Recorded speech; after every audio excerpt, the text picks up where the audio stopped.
کہتی. میرے بھائی اور دوستو, یہاں پر ٹھہر کر کے ہم ذرا اپنے معاشرے کا جائزہ لیں.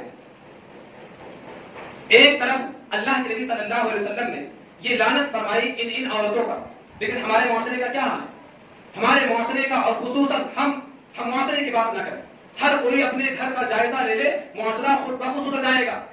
ہمارے گھر کی عورتیں, ہمارے گھر کی خواتین کس طرح سے ہیں؟ اللہ کے نبی صلی اللہ علیہ وسلم نے اگر ایک طرف گوتنا گوتنے والی عورتوں پر لعنت فرمائی ہے, آپ دیکھیں, آپ دلی کے اندر رہتے ہیں, آپ دیکھیں بہت سارے مسلمانوں کی لڑکیاں, میں مسلمانوں کی بات کر رہا ہوں, مسلمانوں کی لڑکیاں اپنے ہاتھ میں گڑوا کر کے, گوتنا گڑوا کر کے انگلش کے الفابیٹ لکھوا کر کے رکھتی ہیں. شارٹ فارم میں اس کا مطلب وہی جانتی ہیں کہ وہ اس سے کیا مراد لے رہی ہے. اکثر تو ہم نے دیکھا ہے کہ اشاروں میں اپنے بوائے فرینڈ کا نام اس میں لکھ کر کے رکھتی ہے نا, زیادہ تر یہی ہوتا ہے. اللہ کے نبی صلی اللہ علیہ وسلم نے گوتنا گوتنے والی عورتوں پر لعنت فرمائی تھی, لیکن آج مسلمانوں کی لڑکیاں اس کام میں پیش نظر آتی ہیں.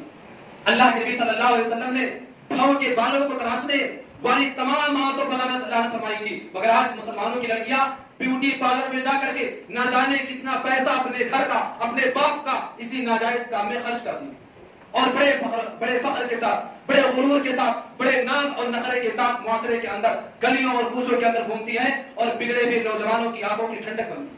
اللہ کے نبی صلی اللہ علیہ وسلم نے ایک طرف جہاں مسلمانوں کی لڑکیوں پر, مسلمانوں کی عورتوں پر, تمام عورتوں پر, وہ عورتیں جو اپنے دانتوں میں قید کراتی ہیں خوبصورتی کے لیے, ایسی تمام عورتوں پر لعنت فرمائی تھی. لیکن آج ہم آپ دیکھیں بڑے ہی فخر و غرور کے ساتھ, بڑے ہی ناز و نخرے کے ساتھ ہماری عورتیں, ہمارے گھر کی لڑکیاں اس کام میں پیش نظر آتی ہیں.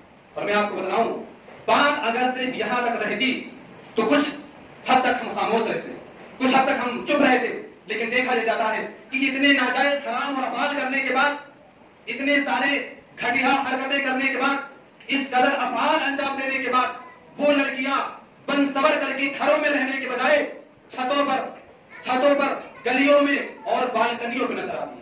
مجھے معاف کرنا, آپ مجھ سے زیادہ جانتے ہیں معاشرے کے اندر جو بگاڑ ہے.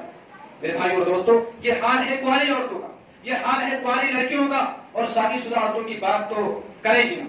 جب تک شوہر کے سامنے رہیں گی, جب تک اپنے خاوند کے سامنے رہیں گی, وہی پیاز لہسن والا کپڑا, وہی کچن والا کپڑا, نہ کوئی بناؤ ہے نہ سنگار ہے.